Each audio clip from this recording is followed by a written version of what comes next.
പ്രിയപ്പെട്ട എൻ്റെ കൂട്ടുകാരെ, ഒരു ക്ഷമാപണത്തോടെ നമുക്ക് ചടങ്ങുകൾ തുടങ്ങാം. വല്ലാണ്ടൊരു ട്രാഫിക് ബ്ലോക്കിൽ പെട്ടുപോയി ഞാൻ. അതിൽ നിന്ന് രക്ഷപ്പെടാൻ വേണ്ടി വേറൊരു വഴിയെടുത്തപ്പോൾ അതിലും വലിയ ട്രാഫിക് ബ്ലോക്കിലായി.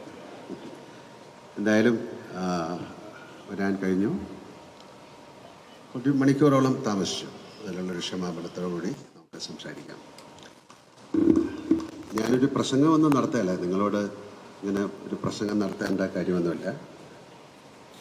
കുറച്ച് കാര്യങ്ങൾ പറയാം. അതായത് ഈ സംഘടന എങ്ങനെയാണ് ഉണ്ടായത്, ഇതിൻ്റെ പുറകിൽ പ്രവർത്തിച്ച ആൾക്കാരെയൊക്കെ നമ്മൾ ഓർക്കണം. അങ്ങനെയാണല്ലോ കഴിഞ്ഞ കാലത്ത് നമ്മളെ സഹായിച്ച, നമ്മളോടൊപ്പം നിന്ന് ഇപ്പോഴും നിൽക്കുന്ന ആൾക്കാരെയൊക്കെ ഒന്ന് ഓർത്തുകൊണ്ട് നമുക്ക് ഈ ചടങ്ങ് തുടങ്ങാം.